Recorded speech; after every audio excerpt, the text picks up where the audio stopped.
Ahora vamos a conocer a Maristela Samoner. Ella es bióloga, zoóloga y trabaja en el Museo Botánico del Jardín Botánico de Curitiba. Maristela coordina el canal Terra das Borboletas de YouTube, organiza encuentros de observación de mariposas desde 2019 y trabaja en responsabilidad técnica en conservación integrada de lepidópteros. También trabaja en la implementación y revitalización de mariposarios, además de ser autora de varios libros y artículos científicos en el área justamente de lepidópteros. También, por supuesto, imparte conferencias y cursos y es naturalista desde 2018 publicando registros de biodiversidad, ayudando con la identificación de especies y coordinando diversos proyectos. Maristela nos va a hablar en su lengua natal, el portugués. Posteriormente se hará una traducción.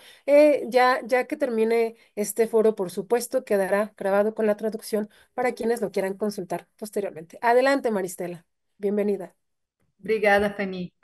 Primeiramente, agradeço pelo convite. É uma honra e uma grande responsabilidade estar entre mulheres tão preciosas como vocês.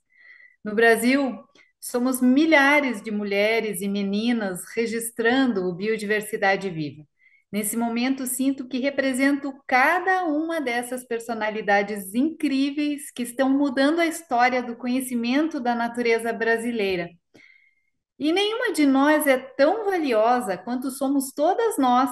E aqui, hoje, estamos juntas por um único ideal.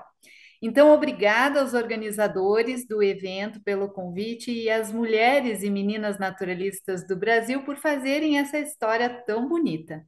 Eu vou compartilhar com vocês a apresentação. Tudo bem? Todos conseguem ver? Sí se ve. A Fanny já fez uma apresentação. Ok, só um minuto. Aqui. Já me apresentou, então vou pular essa parte. Estou em plataforma iNaturalist desde 2018 até a presente data. Fiz registros em várias partes, mas no Brasil, mais concentradamente na América do Sul, aqui, região do estado do Paraná, no Brasil. Os desdobramentos desse trabalho de registros de biodiversidade hoje podem ser mostrados de várias formas, e uma delas é por essa coleção de livros que foram publicados todos em acesso gratuito. Todos eles trazem registros de biodiversidade feitos e compartilhados no iNaturalist com o objetivo de ampliar as possibilidades de compartilhar conhecimento e de estimular outras pessoas por meio da educação ambiental. Então, desde 2018, começamos com um trabalho de publicação de livros, de um livro sobre mariposas do gênero Lonomepiriga, que são mariposas que oferecem risco para as pessoas, elas provocam morte em humanos, e fizemos um trabalho que permite o registro dessas espécies na vida adulta e em vida, propondo inclusive um tipo de armadilha luminosa específica para trabalhar com essa espécie. Em 2019, foi feita a publicação do livro Observação de Borboletas, com várias dicas para as pessoas que estão começando na arte de observar borboletas dentro do âmbito da ciência cidadã. Em 2020, trouxemos resultados do estudo de borboletas em uma unidade de conservação e mais um estudo, um capítulo de livro específico sobre determinado registro de borboleta bem atípico. Em 2021, trouxemos resultados sobre o estudo de borboletas no Jardim Botânico de Curitiba, onde eu trabalho. Também trouxemos um livro todo sobre ciência cidadã e biodiversidade, para situar as pessoas neste universo da ciência cidadã e promover o estímulo da participação.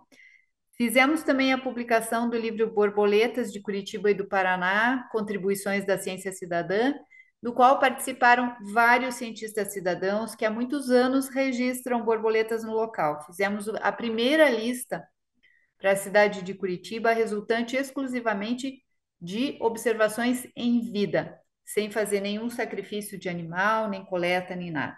Em 2022, fomos convidados para participar do livro sobre polinizadores da América Latina e trouxemos da América do Sul e trouxemos um capítulo específico sobre isso. Publicamos um guia de borboletas neotropicais que ensina a fazer as identificações das borboletas de maneira bastante didática, com flechinhas apontando as características. É um livro também acesso aberto para que as pessoas possam aprofundar o seu trabalho, né, de descoberta das borboletas. Em 2023, dedicamos um livro inteiro à questão de direitos autorais e biodiversidade, muito em função de problemas que tivemos com nossos cientistas cidadãos de terem seus trabalhos usados sem que seus nomes fossem reconhecidos. Em 2024, tivemos o encontro de observação de borboletas, o sétimo encontro completamente reformulado, então publicamos os anais já com vários trabalhos científicos e o livro Borboletários do Brasil, que é o primeiro livro brasileiro que reúne essas iniciativas. Nós trouxemos 26 borboletários nesse livro, entre eles todos os borboletários mais antigos, mais representativos do país. Agora, para 2025, o projeto é uma publicação de um livro que trata focadamente no comportamento de oviposição das borboletas e registros dos seus ovos. Aqui eu trago um pouquinho sobre o sétimo encontro de observação de borboletas, que esse ano mudou, né? Em 2024 mudou, ele se abriu, então passou a permitir que qualquer pessoa com experiência em conduzir grupos propusesse práticas de observação. Então, nós tivemos vários pontos no país com pessoas coordenando práticas, conseguimos trazer tudo gratuitamente, né? Conseguimos trazer vários palestrantes que vocês podem ver do lado direito do slide. Então, tivemos um palestrante da Angola falando sobre o borboletário de lá, palestrante falando sobre entomoturismo, um cientista cidadão falando sobre a sua experiência da publicação de um guia e um profissional de borboletários também bastante experiente na área. Então, foram palestras práticas espalhadas por várias partes do Brasil, a publicação dos anais com trabalhos científicos, pela primeira vez focando em ciência cidadã e observação de borboletas, e o livro Borboletários do Brasil, que também é o primeiro que reúne essas iniciativas. São várias as publicações científicas que a gente trouxe e conseguiu desenvolver a partir dessa experiência de registro de biodiversidade, e tivemos um projeto premiado agora recentemente. O que vocês podem ver aqui é o Jardim Botânico de Curitiba, e esta área do canto com vários pontos em vermelho são os pontos de registros de borboletas nesse espaço que tem aproximadamente 1.000 metros quadrados. Ele é resultado de uma transposição de solo de uma área de campos naturais que foi suprimida por conta de um empreendimento, então ela foi perdida, e alguns caminhões de terra vieram para o Jardim Botânico e foram colocados nesse local para que a gente pudesse fazer o salvamento e o resgate das espécies vegetais a partir de sementes e propágulos. Esse trabalho começou em 2015, desde então ele é acompanhado. Nós já conseguimos resgatar mais de 200 espécies vegetais, entre elas espécies não descritas e espécies ameaçadas. Nesse pequeno espaço de 1.000 metros quadrados, fizemos registros que contemplam 360 espécies de borboletas. Uma agora recentemente era 359 e foi para 360. Nessas espécies de plantas que acabaram de ser protegidas e salvas, parte delas também a gente conseguiu demonstrar que formam um sustentáculo de fauna. Elas são importantes para a reprodução de dezenas de espécies de borboletas. Pelo menos 40 dessas plantas a gente demonstrou que sustentam efetivamente a fauna. E nós sabemos, onde existem borboletas, existem muitos outros seres vivos. Então, mostrou-se um projeto de sucesso. Entendemos que é um projeto de ciência cidadã, não somente por estar no iNaturalist, mas porque houve a participação de pessoas de vários locais do mundo, tanto nas discussões sobre identificações, quanto nas discussões sobre processos ecológicos que aconteceram nesse projeto. Então, é um projeto que nos deixa muito honrados, muito felizes. Recebemos essa premiação. Sacha Lubo, que é um engenheiro florestal, é o mentor dessa ideia, foi quem criou esse projeto e eu, mas precisamos dizer que é resultado do trabalho de muitas pessoas, desde os gestores do Jardim Botânico e os seus superiores, até os profissionais técnicos que fizeram as identificações de plantas e animais e os cientistas cidadãos que estiveram nesse local que é aberto à visitação, fizeram seus registros, participaram das discussões pelo iNaturalist. É um resultado que nos traz muita satisfação e orgulho. Aqui um caso especial desse projeto, esta é uma borboletinha muito conhecida como praga do maracujá, porque ela provoca danos em culturas de maracujá, mas foi esta borboletinha que nos permitiu descobrir uma espécie de passiflora que ainda não foi descrita pela ciência. Como pela ciência cidadã e pela observação em vida, nós entendemos o ciclo de vida dela, compreendemos o comportamento desse animal, pudemos identificar que uma determinada oviposição que ela fez em uma planta aparentemente desconhecida para o local nos indicou. Trata-se de algo desconhecido. É uma espécie de passiflora que ainda não é conhecida da ciência.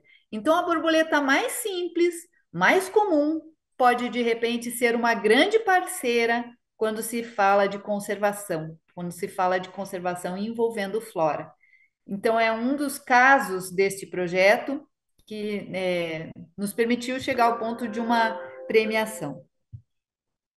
Até o momento, a gente, assim, voltando agora ao trabalho geral, né, nesses anos de registros, já foi possível registrar mais de 700 espécies de borboletas através de aí, milhares e milhares de registros. Esses estudos feitos por metodologia de ciência cidadã nos permitiram conhecer a história natural de muitas espécies. Esse aqui é o ciclo de vida justamente dessa borboletinha que comentei com vocês, que é uma borboleta considerada praga, mas que nos revelou uma espécie não descrita de planta. Notem por esses registros que nós podemos contemplar todo o ciclo de vida dela sem fazer nenhuma coleta, sem retirar nenhum indivíduo do ambiente. Todos esses registros foram feitos no ambiente natural, sem a retirada do animal dali. Então, nós temos registro dos machos adultos, das fêmeas, dos rituais de acasalamento, dos momentos de cópula, dos processos de oviposição, dos ovinhos e a sua maturação, das lagartas em diferentes fases até o momento em que elas chegam em pré-pupa e das pupas. Então, nós conseguimos entender a história natural dessas espécies, ilustrada aqui por uma delas, mas de várias espécies, por registros típicos de uma metodologia de ciência cidadã. Também foi possível desenvolver campanhas de educação ambiental pelas redes sociais a partir desses registros que foram publicados na iNaturalist. Eu tenho dois exemplos aqui de uma publicação de educação ambiental com o objetivo de mostrar as 7 famílias de borboletas, com o mapeamento de cada um exemplar representativo e a distribuição quantitativa dessas famílias. Aqui temos outra que fala sobre a história natural de uma determinada espécie, mostrando como que é o seu ovo registrado no ambiente sem coleta, como é a sua lagarta, como é sua pupa e como são os adultos, macho, fêmea, sua distribuição a partir dos dados do iNaturalist, o tamanho da espécie e alguns aspectos do comportamento. Esse tipo de postagem nos mostrou que gera o interesse das pessoas porque são como mapas mentais e as pessoas passam a querer ver esse bicho no ambiente. Algumas delas vão procurar e começam a desenvolver o gosto pela atividade da observação de borboletas. Muitos registros nossos permitiram reunir informações sobre as borboletas que se alimentam dos maracujás, quais são os maracujás que elas utilizam, como são as suas lagartas, mais uma vez, tudo em vida, sem nenhum tipo de coleta, e nos permitindo desenvolver trabalhos de educação ambiental, decorrendo, desdobrando em trabalhos de educação ambiental, principalmente pelas redes sociais, mas também pela publicação de livros. Aqui a gente tem, então, a questão das lagartas e das oviposições, quebrando um pouco o tabu de que as lagartas são feias, são perigosas, mas são as lagartas que nos trazem as borboletas, e são as plantas que nos trazem as lagartas, que trazem as borboletas, e isso acontece por meio de incríveis ovos que as borboletas colocam nessas plantas hospedeiras. Então, esse tipo de reunião de dados nos permitiu comunicar os resultados de maneira palatável para os nossos seguidores e para pessoas que, em geral, são apaixonadas pelos registros na natureza. Esse ano, estamos nos dedicando profundamente à publicação de um livro que vai se dedicar aos ovos das mais diversas espécies registrados na natureza e dos momentos de oviposição. São momentos muito especiais e muito difíceis de se observar. Então, traremos nesse livro mais de uma centena de espécies de borboletas que conseguimos registrar no momento da oviposição, com a planta hospedeira identificada e com o registro do ovo. Então, uma fotografia dessa nos traz 3 seres no mínimo: uma borboleta adulta fêmea, um ovo e uma planta hospedeira.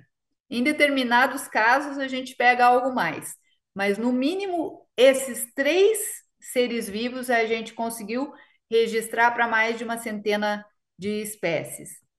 E alguns casos muito especiais, como dessa borboleta, por exemplo, que nós percebemos que avalia o local da oviposição com a espirotromba.